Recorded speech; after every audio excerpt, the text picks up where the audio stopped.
Morning, Gary. Morning, Ken. How are you this morning? Lovely, thank you. How are you? I'm doing well, sir. All right, let's get going. Gary? Good morning, Commissioners. It's Tuesday, December 8th, 2020. This is your issues update. We have all commissioners present. We'll start with wildfires update. We have Nancy Bush, Director of Disaster Management and Incident Commander of the Emergency Operations Center. Please go ahead, Nancy. Good morning. Good morning, everyone. Thank you. So actually the individual assistance did close on November 30th, which I did mention that last week. So the numbers I'm going to be giving you today as far as the number of people that are in the individual assistance program is now final. But some of the dollar amounts might change around as they move forward because they're still processing some of the applications. For the whole state of Oregon for wildland fire, we have 25,130 total registrants for individual assistance. 24,306 of those are considered valid registrations. 7,013 are homeowners, 17,270 are renters, and 23 are not specified at this time. The maximum grants that have been sent out statewide is 493. And the average or the total amount that has been sent here for housing assistance to Oregon is $23,909,339. And the total average of other needs assessment, which just to remind everyone that is for things like childcare, transportation, funeral services, maybe some medical or dental needs. The total for Oregon is $6,141,828, which of course came from FEMA programs. In addition to those that are vulnerable here in Oregon, of age 65 and older, there's 717 of those that have applied. Low income is 3,310. And access and functional needs is 1,820. Specific numbers here for Clackamas County. So we have now had a total of 2,427 registrations here in Clackamas, which again, that is a final number. Of those that are valid is 2,392. 1,004 are homeowners, 1,386 are renters, and we have 2 that are not specified. And 2 have received the maximum grant, household assistant maximum grant, which is $35,500. So what has been sent here from FEMA into Clackamas County is $372,154 for household assistance. And for other needs assessment is $148,316. Our breakdown is age 65 and older is 418. Low income is 451. Access and functional needs is 237 out of those who have registered here in Clackamas. Some of the other updates that we have, we are still working on our debris. Not the public assistance, which is mostly our tree removal. Just to remind everyone, we have about 4,000 trees that have to come down. And for PPDR, which is personal property debris removal, we are working with ODOT on that. We have received the IGA from ODOT. We got that yesterday, and County Council is now reviewing that for us.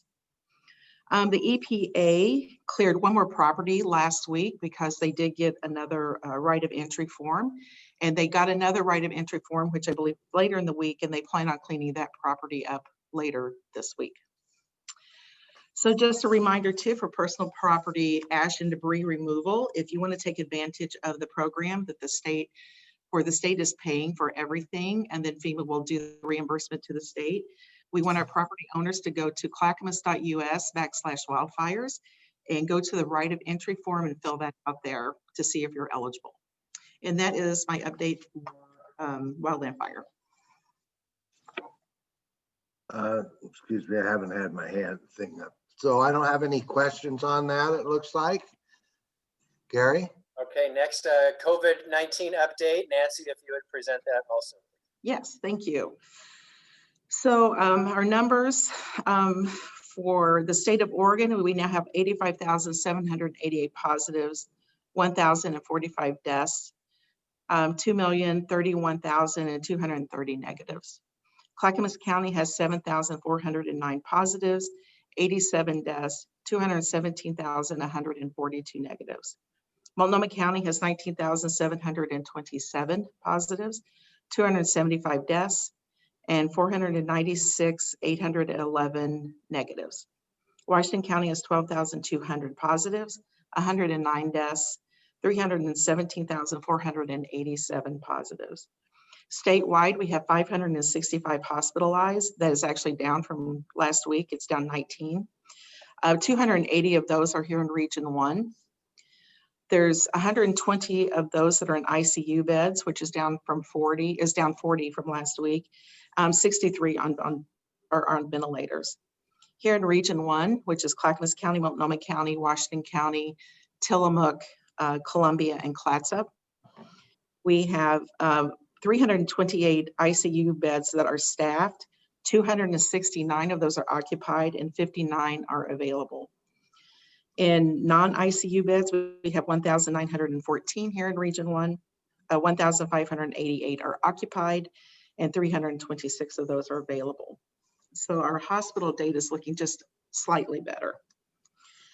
So the case data or numbers for the week of November 30th through December 6th, we had our highest count yet, which is 1,013 here in Clackamas County, 239.1 per 100K. And we did have 127 cases yesterday. And this morning early, which most of the cases do come in the morning, we had 77 cases so far this morning. The outbreaks are 77 that we're working. 25 of those are in the workplace. 6 are in the food and farm. Long-term care facilities is 33. Daycares is 2. Schools is 6. Religious facilities is 1. And healthcare is 3. And social is 1. And again for 77. And that is my update today for COVID. Any questions? I don't see any questions. Oh, sorry. Hey, Oh. Nancy, question. You said there's 6 for school. What's going on right now with schools? And I'm also curious if you know, we just did a lot on expanding preschool in Clackamas County, and there's a lot of information on the web. I'm curious how that's interfacing with COVID and if what's going on there, if you know. And yeah, I don't have the details on that, but I understand that public health is working on a one-pager on that, and we'll be getting that out, I think, later today, and Philip can talk about that also on Thursday. But I don't have those details in front of me, sorry. that's okay. I'm curious because it seems that since the metrics have been combined with the risk metrics, that schools wouldn't be open or allowed for in-person instruction. So I'm confused as to why there are outbreaks in schools. Well, and I know there's some instruction for children that I think have challenges, working online.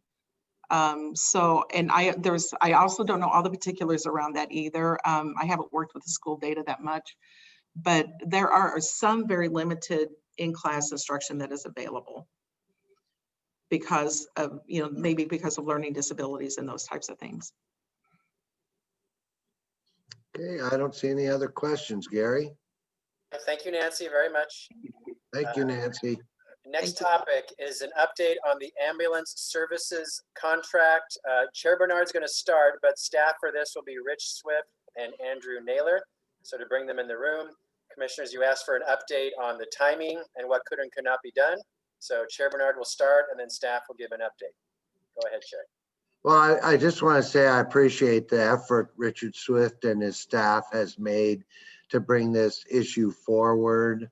It's very complicated. We've had a lot of discussion with the fire districts, the unions and stuff, and it's just not possible to get this done before the end of the year. And I think Richard is gonna, he has a proposal I'd like you to consider. I hope to not put you guys in an awkward position in the future. And I think that Richard's proposal might be sufficient to reduce that exposure in the future.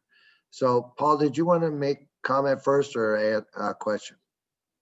Yeah, just sorry to interrupt, but about an hour ago, my plumbing broke a leak. Oh, And so if we could not, I don't want to speed up this one, but if we could move the NCPRD and other related stuff up on the agenda so I can address the water that's in my basement. I'd appreciate it, but I don't want to rush either of those two, but if we just change the order, this one's fine. I just want to put that out there. Okay. Richard, Gary? It sounds like if we could finish this ambulance one, NCPRD is next. So is that okay, Commissioner Savage? Okay. Good morning, Chair and Commission, and I'm sorry for your plumbing issues, Chair Savage. Or Commissioner Savage, that's always very frustrating. Water is not good. And so let's see, ambulance. So myself, Andrew, Bill Conway, and Philip Mason, I know Bill and Philip are listening in our session today. Spent a fair amount of time on Thursday going over what do we have in front of us. I had reviewed what we received from the EMS Council multiple times. What we really have is a framework for developing a contract. We didn't have the specificity that we were hoping for and would need to do a contract that we would put in front of the BCC that we would have confidence in going forward. So what we have at this point, and this is work that Andrew's done with AMR, and solidifying agreement that would be between the board and AMR, which is essentially a commitment to work on a performance-based contract over the next year. It's a pretty solid agreement. I mean, it's nothing that is, intensely binding to drive towards and requiring a performance-based contract as much as it reflects a commitment. But this is something that would be signed by AMR. It would be signed by the board. And actually, we do feel that this is the best result that we can generate in the time frame that we have in front of us. So we have this essentially drafted up and ready to go. We have agreement from AMR. So the process could be at this point a study session, which I do believe we have on the books for next week, and then on to the board, or because of the simplicity of the agreement, and I can let Andrew take it from here, it could be something that just goes to the board in a business meeting. So I think we're actually in good shape related to the work that's in front of us. It sets a nice framework for the 21 calendar year. And so there I'll stop, and Andrew, if you want to take over and maybe hit some of the details. Thanks, Rich. I think you pretty much covered it. This is essentially Commissioner Fisher's idea of an agreement to negotiate that came up the last session, and it identifies the key points we'd be looking for in a performance-based contract. It talks about the off-ramps that we're going to negotiate. It talks about the kind of new metrics we would expect in a performance-based contract. It talks about how renewals work and things like that. Again, it's non-binding in terms of the substance of whether an agreement will ever be reached, but is binding in terms of the county would have an obligation to negotiate in good faith to see if we can reach a final amendment to the contract that would capture all these things going forward. Questions, Paul? Well, so I just want to kind of back up and do a little bit of a history lesson here as near as I know it. And so Jim, I know this is one of the things that you wanted to get done. I don't know what drove that. That may not really be relevant, but from the people that have reached out to me that I have spoken to about this, it seemed as though the EMS Council, though consisting of AMR and our emergency providers, fire, police, and everything, are interested in making or improving or introducing innovations. I've heard from everyone of all the folks I just mentioned that they're interested in making and adding innovative ideas to service delivery on behalf of our constituents and what appears to be in the best interest of our constituents. So therefore, not understanding the exact how this exactly came about, and that, again, not that it really matters, but I don't see, I would think that if there's going to be an MOU, that we ought to have some kind of, number one, a date certain or a timeline, and two, there's got to be involvement from, or in a commitment by the EMS council as well. So to me, I think it ought to be, whether it's to the EMS council chair as a signer, or it is to the individual parties, and I know it's not binding and so on, but to me, I don't want to just kick the can to something more uncertain. I'd rather kick the can, if that's what we're going to do, to something that is certain, and that is a time of completion. I would think that if, and it's reasonable, that there's probably no way we can actually do good work in a couple, 3 weeks. But at the same token, I don't think that that kind of work would take a year either. So I would like to have some kind of a reasonable agreed upon date that expedites this in a way that's not, again, does not compromise the outcome. And if the off ramps are designed correctly and the off and on ramps are designed correctly, then I'm not sure we're ever going to get it perfect. And so therefore, I don't think that we ought to be, dragging our feet in this, especially if AMR, who does hold the contract, is willing to do this. I mean, that's great. I mean, I think it's something we got to realize, that the fact that they're willing to bring out and absorb or bring on those extra responsibilities, I think is a sign that we're dealing with someone in good faith. So that's what I would like to add. Number one, some kind of a date certain or a timeline. And number two, that we also have our EMS providers as signers. Okay, any other comments? Well, I'm hoping for discussion. Does anyone agree with that, of my colleagues? Well, I agree with the timing issue. 6 months would be great. I don't necessarily, the EMS council already supports if AMR is willing to input those 11 points, or 10 of them at least, but the EMS council and the fire districts I don't know that they will ever support AMR's software, which they have a big investment in, because they don't have as great access. But AMR did say that they're working with I don't remember the two ones, what the two names of the things are, the software, but AMR is working with the one they use to provide some technical link to the one that the fire district uses. But I'd love to have this done before I leave, but it's not possible. So I think 6 months would be great. And it's some solid commitment that you guys will follow through on this, no matter, as a team. The draft that we have put together that AMR has already reviewed and agreed to, which we can certainly modify before it's approved, does have a termination date on it in terms of when the negotiations would wrap up. We pushed it to January 1st, 2022. If that's too far, provided AMR agrees, we can dial that back to something shorter, but we did put a cap on there so this wouldn't go indefinitely. So again, provided AMR agrees to it, we can dial that back.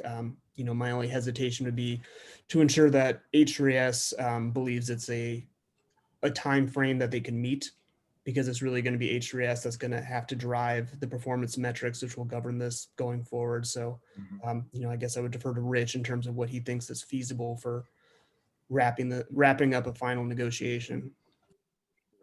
Thank you, Andrew.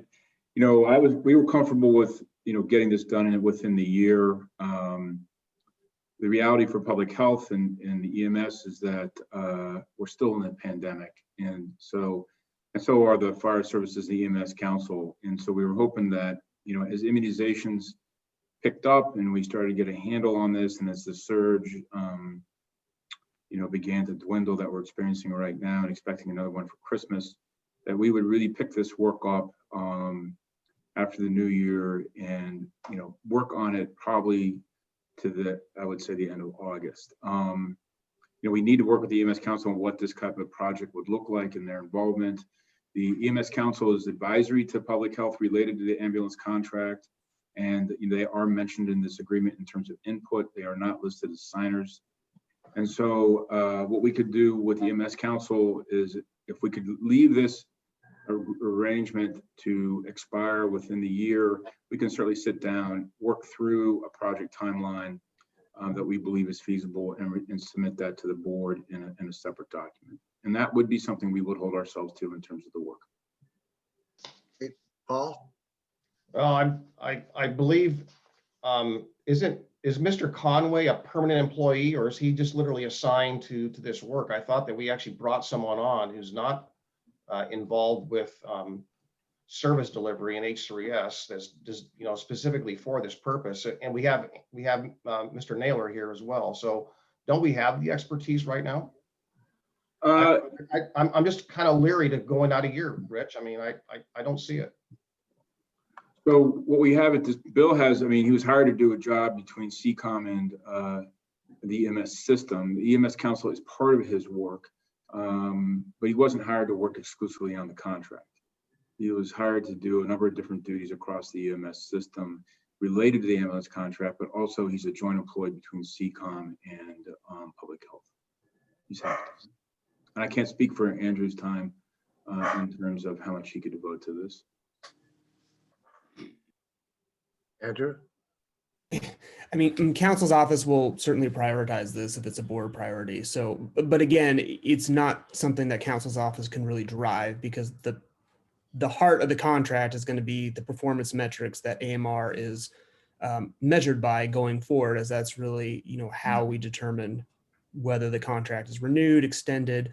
It's the heart of the evergreen structure. So that's not something council can create. It's something that has to come from the experts. So I don't know what kind of time frame H3S we need to do that in coordination with the council. Perhaps 6 months, but again, I can't speak for them. Yeah. We have not sat down and talked this through in terms of exact timelines at this point, Commissioner Savas.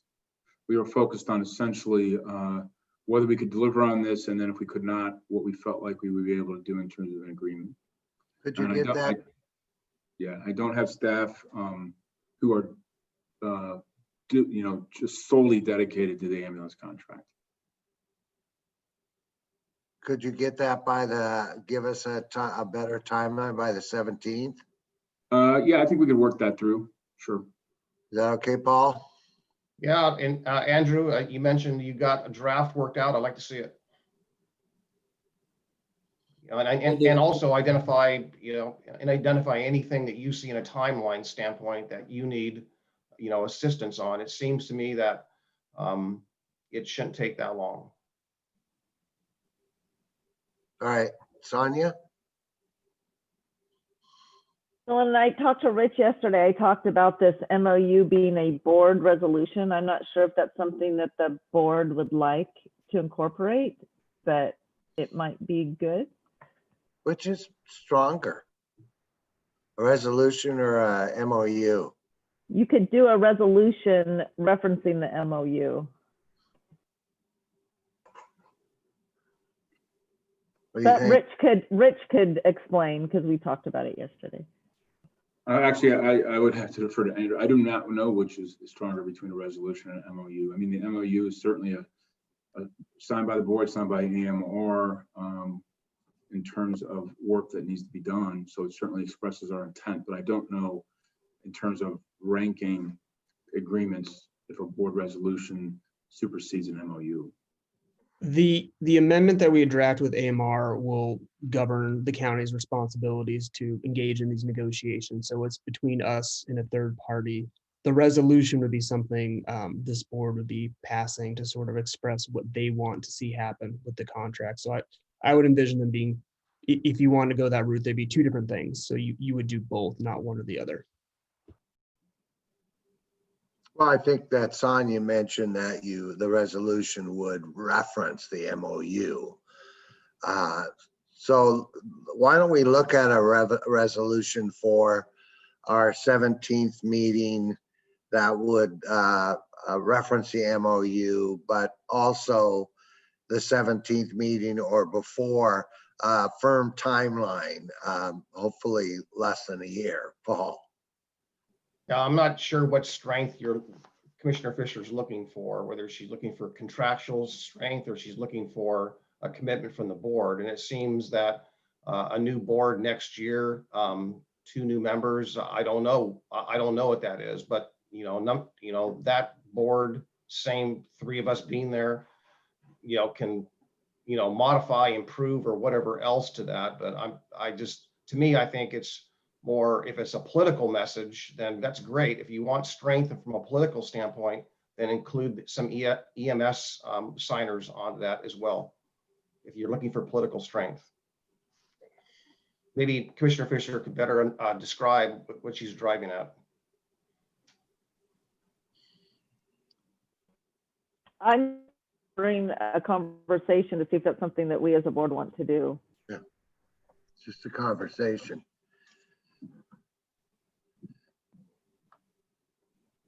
Well, so in the next couple of weeks, till the 17th, see what you can do about the timeline.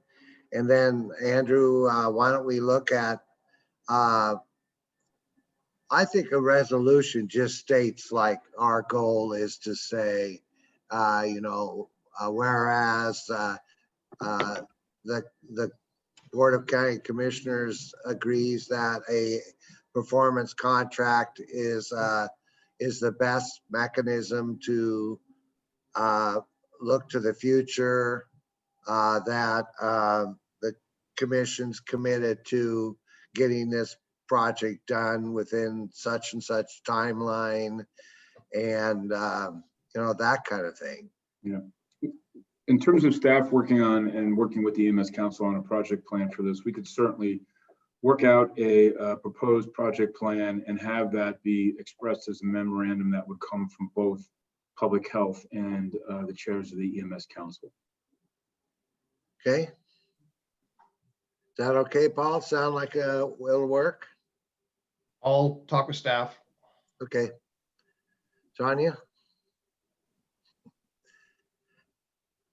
Yeah, no, I don't have anything further. I just thought, Jim, since this is one of your goals for finishing up your term, that having this as a resolution might be something that the board would want to do. Well, I like the idea. I mean, I think it's a good idea. I definitely want this done, and I'm hoping that you guys can work out a professional agreement and not turn this into a battle. People, by the way, are going to create a battle, whether you want it or not.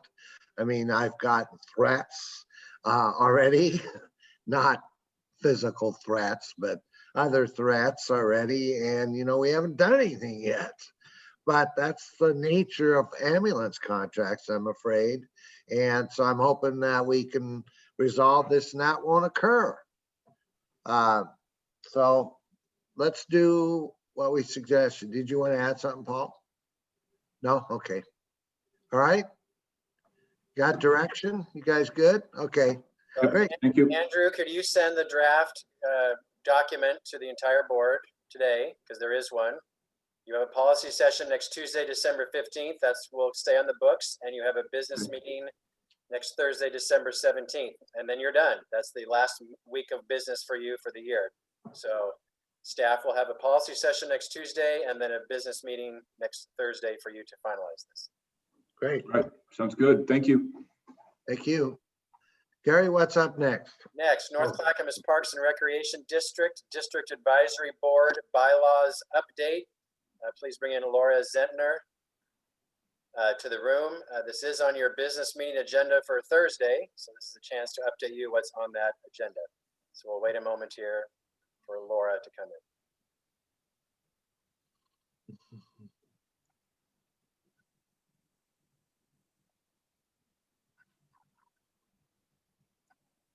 There she is. Hi, Laura. Go ahead, please.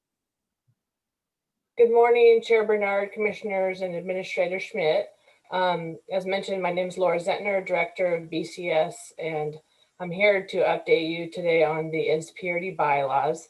As you are aware, staff and the DAB have been working on updating the bylaws for about 2 years.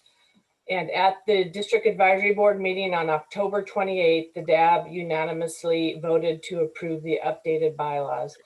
I'm not going to go into a lot of the details of the updates, but I do want to mention that one of the main goals of the update was to ensure that there was proportional representation on the DAB from throughout the district. That goal was accomplished, and we are now recommending an 11-member DAB with representation from 4 sub-areas and the city of Milwaukee. So we'll have 2 from the city of Milwaukee, 2 members from unincorporated sub-area 1, 2 from unincorporated area sub-area 2, and then 2 from sub-area 3 and 2 from sub-area 4. And those are, again, unincorporated. 1 member also from the district community center, which is right now the Milwaukee Center. Per the bylaws, the city of Milwaukee will select their members, and the residents from each of the sub areas will select their members. And that's in the works now. All members will ultimately be approved by the BCC. And one additional change that I do want to mention is that the name of the District Advisory Board will now be the District Advisory Committee. So instead of the DAB, it'll be the DAC. And then finally, I want to mention that on this Thursday's business meeting, there's an item, a consent item to approve amendment number 2 to the IGA with the city of Milwaukee. And this IGA governs the roles, responsibilities, and requirements for NCPRD and the city regarding operations and management for parks and recreational facilities and programs. And this amendment in particular just updates the composition of the DAB and the name to reflect the recommended changes in the bylaws. So with that, I'm happy to answer any questions and would respectfully recommend that the BCC approve the recommended new bylaws. Well, I'm good with the bylaws. I thank you, Paul, for your hard work. Glad to see they're done. There's only, and this does not need to be in the bylaws. And that is that there is an application process that everyone applies. And there's a form you fill out. It's not just, hey, John wants this job, let's give it to him. There should be a process, which I know we already have in many of our groups, but just a form they fill out, you know, why they want the job, where they live, you know, what their time commitments can be, just that's all, which we do in all of our groups. But I just think it's important that there be an actual application for people to fill out. And there actually is an application that has to be completed and filled out and reviewed.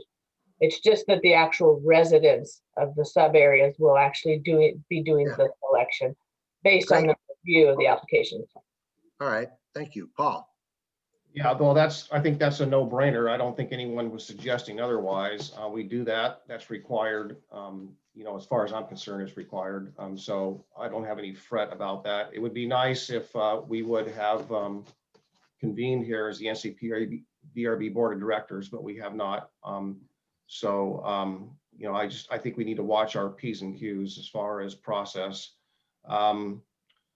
Yeah, I'm you know, Jim, I must say that, you know, no one wanted to crack open the bylaws at C4, but the city's insisted. So we cracked open the bylaws. You know, we cracked open the bylaws on this. And, you know, I would have hoped that we could have gotten these done sooner. We didn't have all the interruptions and disruptions that took place that dragged this out. But I'm not anxious to open up any new bylaws anytime soon. Yeah, they just shouldn't take 2 years. All Well, right. Yeah, well, like I said, too many interruptions and disruptions. Yep. All right, so any other questions or comments?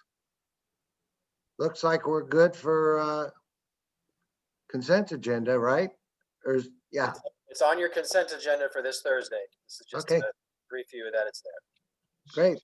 So if I may, Chair, I just realized there's one other thing. The letters for the land donation for the park, if we can get that done, and I'm gonna run down to my basement right after this. So do we need a motion to approve the letter? So moved. Well, that's 1 second, please. So Laura, we're done with your update. Thank you very much. Thank you. Thank Okay. you. Next, we're jumping ahead to the letter of support to Mr. Wetton for his park property donation. There was a draft letter submitted to you, commissioners. Do you approve of that letter? Paul made a motion. Is there a second? Second. It's moved and second to approve the letter. Any further discussion? Christina, please poll us. Excellent. Commissioner Fisher, Aye. Commissioner Humbertston, Aye. Commissioner Savas, Aye. Commissioner Schrader, Aye. and Chair Bernard. Aye, motion carries unanimously. Thank you, Paul, and good luck on your plumbing. All right, Gary. Okay, next, similar use, land use application by Willamette United Football Club. We have Nate Boderman and Jennifer Hughes to present. There were several items submitted to you in your packet, documents. Nate, go ahead. All right. Hey, good morning, everyone. Nate Boderman with the County Council's office. The item this morning relates to a land use application by Willamette United Football Club to develop a soccer training facility off of Borland Road in the Stafford area. Now, the reason we're discussing this with you at issues this morning is because at the direction of our zoning and development ordinance, 3 separate parties have appealed the decision of the hearings officer to the board. And so this is the board's opportunity to decide whether you would like to accept the appeal or not. Now, this is a very unusual process in our code. In fact, Jennifer and I really couldn't put our finger on the last time it was actually used. But for these specific applications, which are interpretations of the county ZDO, the code does allow for a discretionary appeal to the board. So I just want to start out by being clear here at the outset that there are no criteria that guide or limit your decision on whether or not to accept an appeal. So presumably you could accept or decline the appeal for any reason whatsoever. That being said, the only thing that we can really discuss and decide here today is whether you would like to accept the appeal or not. And while we obviously need to touch on the nature of the decision and the proposal at issue, we really can't venture too far into the merits of the application at this time. So that's to say that this isn't the time to debate what side may be right or have the better case, but rather for you to determine whether there are specific circumstances here that might compel you to accept the appeal. If you accept, we'll move forward, we'll schedule a hearing. If you decline, the opportunity to appeal automatically shifts to LUBA. So that just sort of sets the procedural stage for you.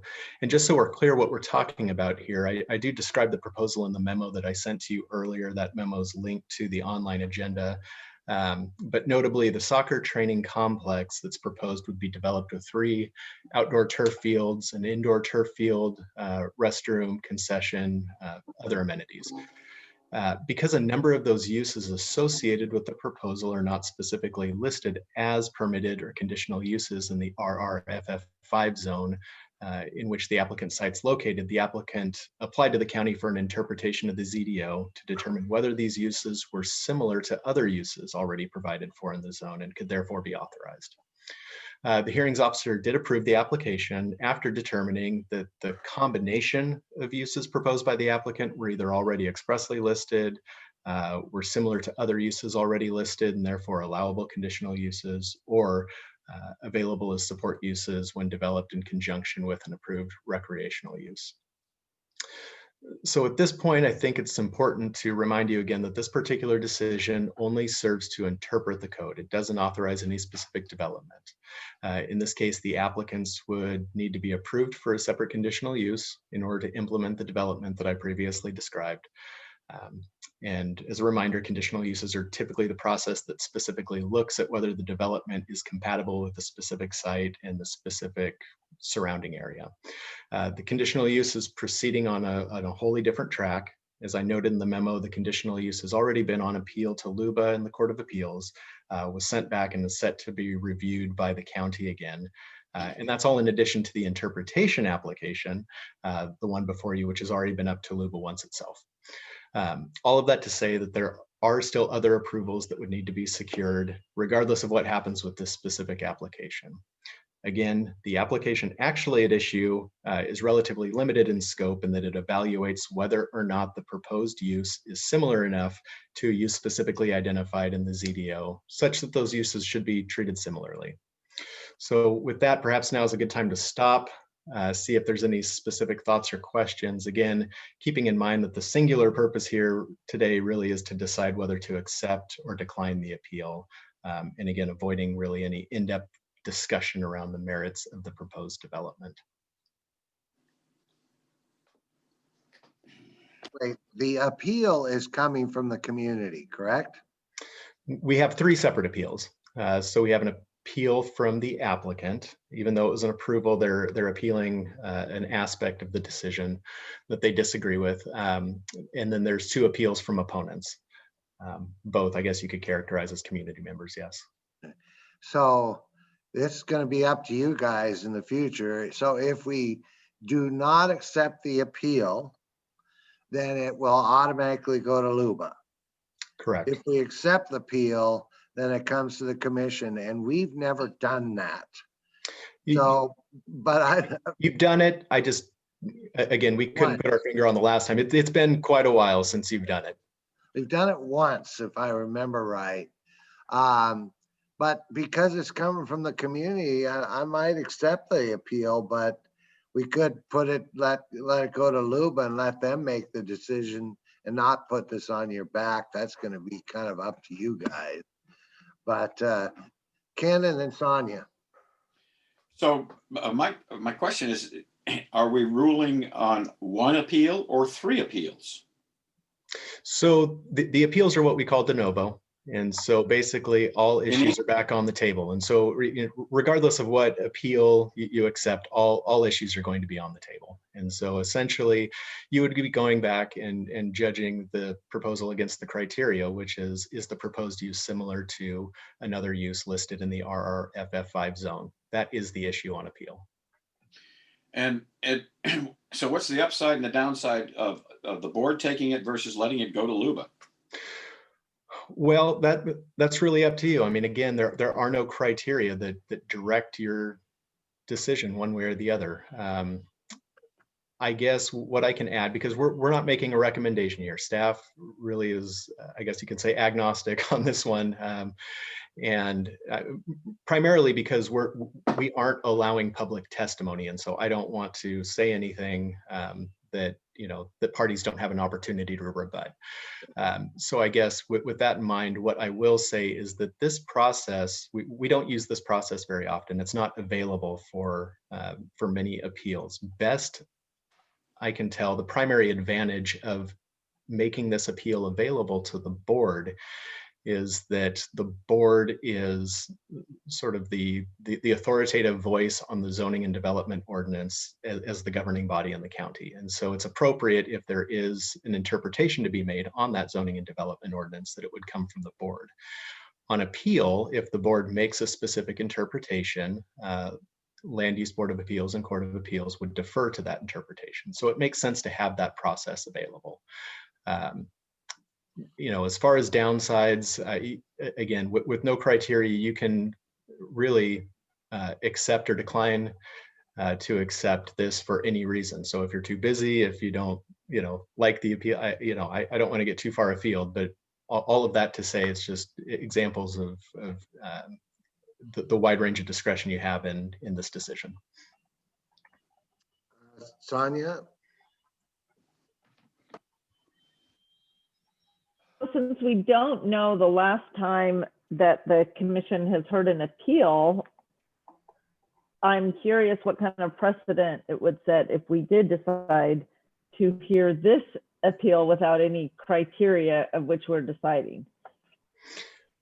Well, these applications by their nature are extremely unique, right? And so I think, I doubt that there would be any sort of precedent that you could derive from, a decision one way or the other to accept or not. And again, with no criteria, frankly, you don't even have to state a reason for accepting or declining. It's your prerogative. And we're not drafting findings. What will happen if you decline, we'll draft a letter to those that appealed, notifying them that you've declined. If you accept, then we just proceed to a hearing. And so there isn't much more than that. Well, I disagreed with the decision, and at the time I suggested we need to get a new hearings officer for approving this. So Mr. I'm Chairman, not going to be here. Mr. Chairman, in order to move things along, I will move to decline. There a second? Martha's Lippin second. Second. Okay, further discussion. Okay, Christina, please poll us. Commissioner Fisher, I'm gonna abstain. Commissioner Humbertston, Aye. Commissioner Schrader, Aye. and Chair Bernard. Aye, so the motion is to not accept the appeal. And it was 4 and 1 abstain. 3 and 1 abstain, excuse me. 3, 1 abstain, 1 absent, correct? Yep, All right. So what we'll do is we'll draft a letter then informing the applicants of that decision, and any further appeal will go to LUBA. okay, Thank you very Great. much. thank you. Gary, All right, next we have an update on the vendor rewards policy that you discussed a few months ago. We'll bring in Elizabeth Comfort to update you on where we're at and seek your further direction. Go ahead, Elizabeth. Oh, thank you. Good morning, commissioners and Chair Bernard and Gary. I am coming back to you with the follow-up and also just my recommendation as your finance director for the county. We had discussed in a couple of previous meetings on this vendor reward policy regarding the airline miles. And is there a way we could do a corporate plan some way that those making these travel arrangements would not add or earn mileage. Unfortunately, that is not a workable solution at this time. We did look into one of the major airlines, and the person that is flying still accumulates personal mileage because that's how they operate. And that's what their goal is to encourage further future trips. But a corporate would only get like 1 point. I mean, it was not worth going through that, because also at this time we're looking at our new travel policy, which we would be utilizing a customer service center that would help us make these travel arrangements staying within the county's guidelines. And that having a corporate plan, even though it wouldn't really benefit or answer your concerns, wasn't possible. I just wanted to also review the 4 options that we have presented. The first one is really what we want to do is declare rewards as part of the compensation, and that's what the policy does. And then we've offered 3 different arrangements. One is just to allow all elected and employees to have that as part of their compensation. However, we would have county-wide rewards programs that we would encourage and limit. If we have like a Home Depot rewards program, then we would not allow a personal use to create personal rewards. The second option was to exclude elected officials. Third one was just to limit any vendor reward benefits. And then the 4th option was doing nothing. I also wanted to share that we sought out what 2 other counties, neighboring counties, are doing, and both of them include employees and elected officials in their rewards program, citing that any accounting for it or auditing would be unreasonable or administratively impractical because they are de minimis, and they cite travel, specifically air travel, lodging, and car rental. So my recommendation from my perspective is, one, is that we include all employees with elected officials in this, and cite, as we have in our draft policy to you, what rewards policies rewards programs that we have as a county, because we want those rewards points to benefit that program that's utilizing it. And I think that would be the best. So your proposal, let me make sure my mic's on. Yeah, your proposal is that both elected and all employees basically could utilize those miles as a benefit. I totally support that and would move that we accept your recommendation. Gary? So actually, you did not have consensus on that the last time we met. The I only know. question you had was, can we use a corporate account for airline miles? Elizabeth is reporting back to you. I don't have the policy in front of you, so I prefer we bring it back to you before you make that final call. I just wanted direction. Do you want to move forward or not?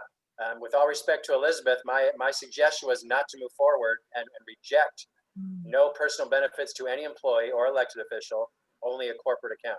That was my suggestion. And that's not possible. For the airlines, it's not, but for the others, it is. Oh, for the others, I totally agree. You should not get bonus points for, but for air mileage, I'm very much supportive of that part of it. So let's wait until the next one, or I had made a motion that we could do this. Well, point of order that the motion has died for lack of a second at this point. Yeah, I was waiting to see, but Gary said something. So, okay, so Sonia? So Elizabeth, how cumbersome would it be for county employees to have a separate personal airline account, and then if they leave employment with the county, those miles transferred to another employee? Just keep the benefit within the structure. I would say pretty cumbersome, and I'm not sure really how that would work, because we don't have a corporate plan. These airline miles plans are designated and designed to go to the person. They follow the person. So we would not have a corporate plan for them to go to. So I have 2 Alaska accounts, one that I've used only for Clackamas County travel and then one that's personal. And when I leave the commission, I could transfer those miles to another commissioner or the administrator. I mean, that was my thought. You can give those miles away. You can transfer them easily.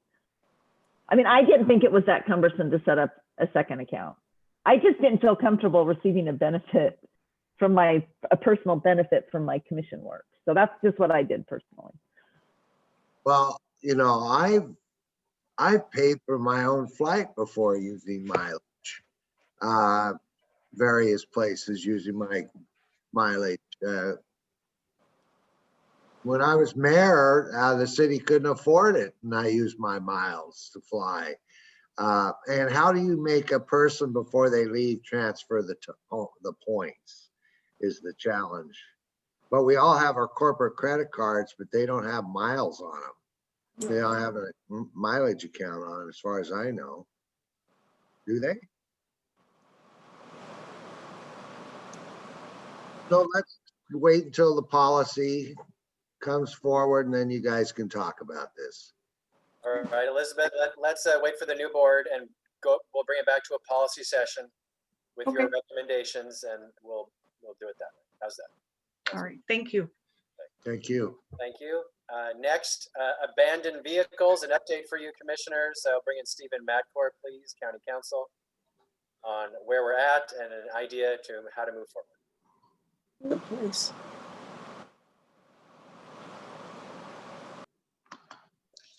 Commissioners, you'll recall I've talked to you before about abandoned RVs on county right-of-ways and other areas off of county and state roads within the county itself. We were successful at towing one of them. It was off of Clear Creek and Redland Road. You recall that one. They're very expensive to tow. And to dispose of, about $100 a foot to dispose of. We currently have about 13 in the county itself that are these derelict abandoned RVs. Some are towable, some are not.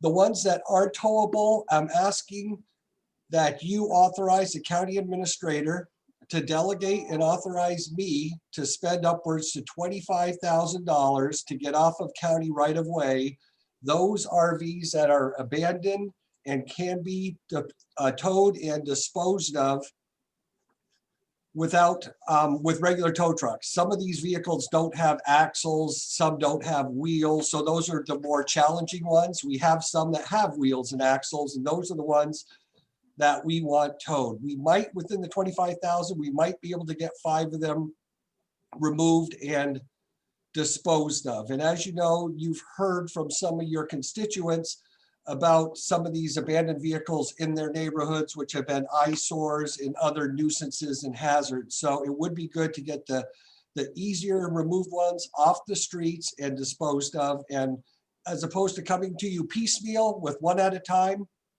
I'm looking to get 25,000 so we can just have a more concerted effort to get the easier removed ones off the road and into the junkyard. Any questions?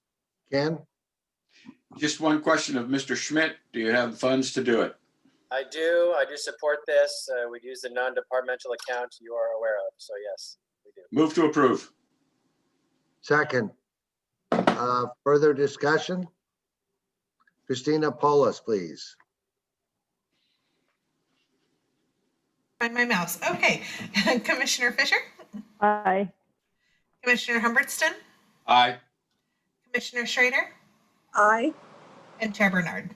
Aye, motion carries 4-0. Thank you. Very much. Thank you. Gary? All right, next, advisory boards and commission appointments. Christina, please go ahead. We have one ABC for today. It is with the Clackamas County Fair Board. They currently have 2 openings. They received 2 applications, and both of them have been previous Fair Board members. Their recommendation is for Gary Linton for his 3rd term and Dan Sandberg for his 2nd term. Jen? Yes, Mr. Chairman, knowing how hard these gentlemen work on that board, in fact, that entire board is a working board. I'm proud to move for their approval. Second. Martha? It's been moved and seconded to approve the slate as read. Any further discussion? Christina, please poll us. Commissioner Fisher, Aye. Commissioner Humbertston, Aye. Commissioner Schrader, You're good, Martha. Aye. okay, and Chair Bernard. I abstain. I'm just kidding. Aye. Thank you, Gary. All right, next, your business meeting agenda for this Thursday, December 10th. You have a wildfire and COVID-19 update, and then a large consent agenda. That's it. There's quite a lot of items on that agenda. If you do have any questions, I ask if you please let me know prior to Thursday, and we can provide you any background you may need. So colleagues, I wanted to mention at the same time this Thursday, there is a large urban county caucus, a rural action caucus symposium with the National Association of Counties, and I am on the large urban county caucus. And is there anything there that if I were to go to that I would be missing anything too drastic? Anybody have a problem with the consent agenda as listed? I don't know. Nope. But I don't. But then it would mean 4 out of 5 of you because I'd be attending. Yeah. Is that okay? So there Well, isn't here that gives me any cause for alarm or anything, but I'd okay, like well, looks like you're covered, Martha. Okay, good. Great. Great. Okay. Thank you. And then a quick scheduling topic to add to your agenda. To confirm, commissioners, if you would like to still have an in-person business meeting next Thursday, December 17th, you originally agreed that you would. That was before the COVID cases had expanded here in Clackamas. So just seeking your direction. Do you want to have the meeting in person? You'll also have the remote capability, or do it entirely remote? Jim, I'll do whatever you want to do. I'm okay. Tanya? I don't know. I'm looking at the governor's orders, and offices are closed to the public and remote work is ordered as necessary. I mean, it seems like we need some criteria to say why we can't work remotely, why this meeting can't be done remotely. What is our criteria? It would be my thought if we are going to not adhere to the extreme risk category that's outlined in the, for offices. But Gary, you might have a different criteria. I mean, that's just my thought from reading how that's structured. Yes, so the governor's executive order has exempted public agencies. So we are not required to meet that request. We're strongly encouraged. And of course, we are currently doing that. We're encouraging employees to work remotely if that works for them and their department, and minimizing the number of staff present in a physical building. So we are exempt by the governor's order. However, cases are increasing and we want to hold safety precautions, which we would if you were in person. Reminder, if you're in person, you'll all be wearing masks in the room. We sit you on the floor of the hearing room at a U-shaped table. We limit the public probably to not more than 5 or 6 people. So it'd still be a pretty restricted meeting, but we would do it in person if you chose to do that. Well, the other thing is, you know, I'd love to have you, Ken, because it'll be your last meeting. You other guys are welcome to do it remotely. And then I'd like the 5 people I have who I plan on giving an award to there. And if that means no audience, that means no audience except virtually. Does that sound like it works for you? I mean, Martha and Sonia are welcome to do it virtually. We have the ability to do that now, or you can come and wear a mask. And if there's 3 of us, we could all get up on the dais, spread all the way out. Yeah. If there's 5 of us, it's more challenging. So that would, what do you want to do, Sonia? Jim, I think it's your call completely. Okay, so I'm going to say, you know, it's up to you if you want to do it virtually, or I'd love to have Ken show and Martha if you want to. So the 3 of us, and then I don't know what Paul's feelings are, so we'll find out from Paul what he thinks. He can either be virtually, and then we'll decide whether we're on the floor or on the dais, okay? A suggestion? Yes. I would like to also do that, just because I would like to say goodbye to a number of people I feel have been incredibly supportive over the last 4 years. Why don't we, however, do it with only 3 of us there and the other 2 do it by Zoom? That way we can be at the dais for whatever photography issues we may wish to participate in. And not, you know, basically not overcrowd the situation given the COVID situation. That's my thought. What do you think, Sonia? I mean, I think that's good. It's challenging without criteria, and I know it gets annoying, but I like criteria. And so how I look at it, I mean, maybe in a week it's going to be different, but we're at extreme risk.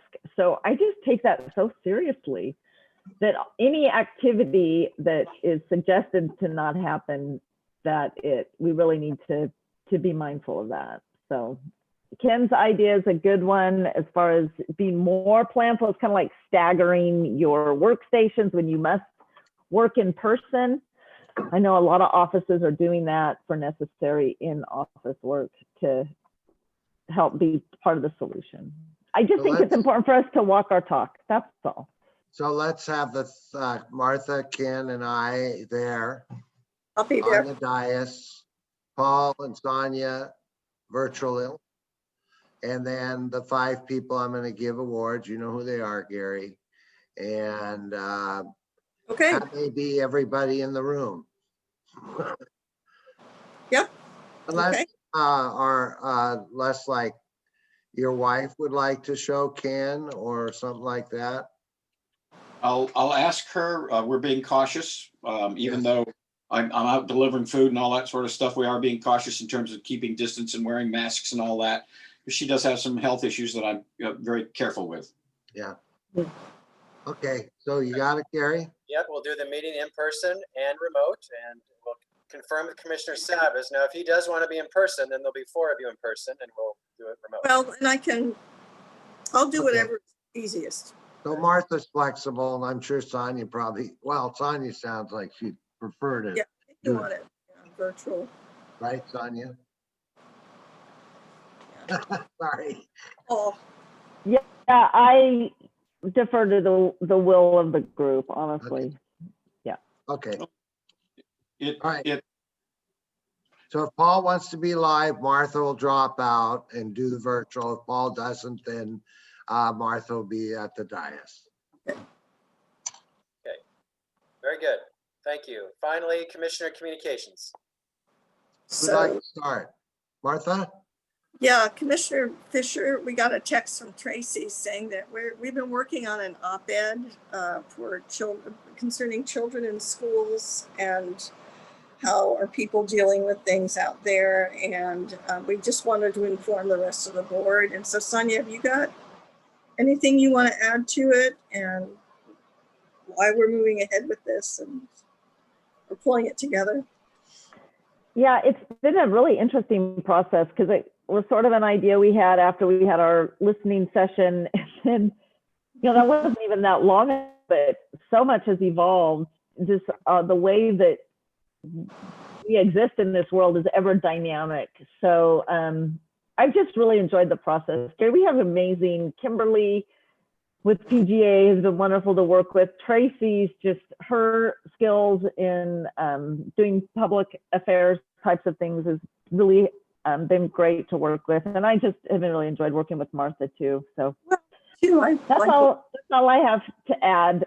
Just we are a safety net at the county, and a lot of what we do is for children and families. And of course, we don't do education, but we definitely partner with and want to be supportive of. And so that's all to add. Thanks, Martha, for bringing that up. I appreciate it. I just wanted to make sure so there no, it'll be pretty.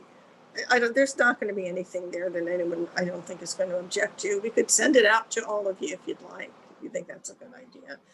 The only other thing is I was on a NACO call yesterday. They are doing a call to action in order to frame a second relief package to our delegation. So they've been on top of it. Again, they want to make sure that the dollars get directly to counties and cities. So that was a pretty interesting call the other day. They've been on top of it. And I don't know if we as a board want to contact our delegation and encourage them to vote for the package. I was just going to throw it out there. The thing though, Martha, is the people I would contact are gonna vote for the package, right? I know. The other thing, vote for it anyway. I mean, our delegation is all going to be good with it, but there's a big push to try and get that going through. So that's about all I have right now. There's probably more, but Okay. I don't recall. Connie, you want to be next? Oh. Yeah, I don't have anything else to add for today. Okay, Ken? very brief. The need for food for our seniors and others during this COVID crisis remains. Any time that people could donate or funds they could donate to buy food would be appreciated. Grace and I continue to deliver food to the senior centers out in the rural areas. We can always use help at the senior center there in Gladstone earlier in the morning to help pack the food. So anybody that has some time, it would be appreciated. I signed up to start in January. Great. Packing and delivering. It's very enjoyable, actually. I enjoy it a lot. Other than that, you know, we talked last night with the Aaliyah Horner and the commission and the tri-chairs addressing some of our concerns. I had one suggestion, and that is that, the people dying are the people with underlying conditions. And that ought to be one of the considerations when they decide how to distribute the vaccine. And they've been talking about that. Obviously older people, but every one of them seems to have an underlying condition, just about everyone who's passing away. So that ought to be one of the conditions that they look at. I have friends who have MS who can't leave their home at all. There's just too much danger. Anyway, other than that, the one thing about the town halls, we have one, I believe, could be this Thursday. Is it? Yeah, and I can attend that one. I know you guys have been checked. And then there's the Latinx one that I cannot attend because I'm doing my last regional disaster preparedness board meeting. So I can't do that. So hopefully you guys can go. That's one I would like to have gone to, but I can't change my other meeting. So that's it for me, Gary. So are we back at 1:30? Yes, back at 1:30. I have a quick change. So the letter you approved to Mr. Wetton for the park property, it missed some important edits. So we're going to resend that to you. If you could look it over during the lunch break, and I'll bring it back up to you right at 1:30 today for your approval. Okay, thank you. We are adjourned till 1:30. Okay, thanks, guys. See you then.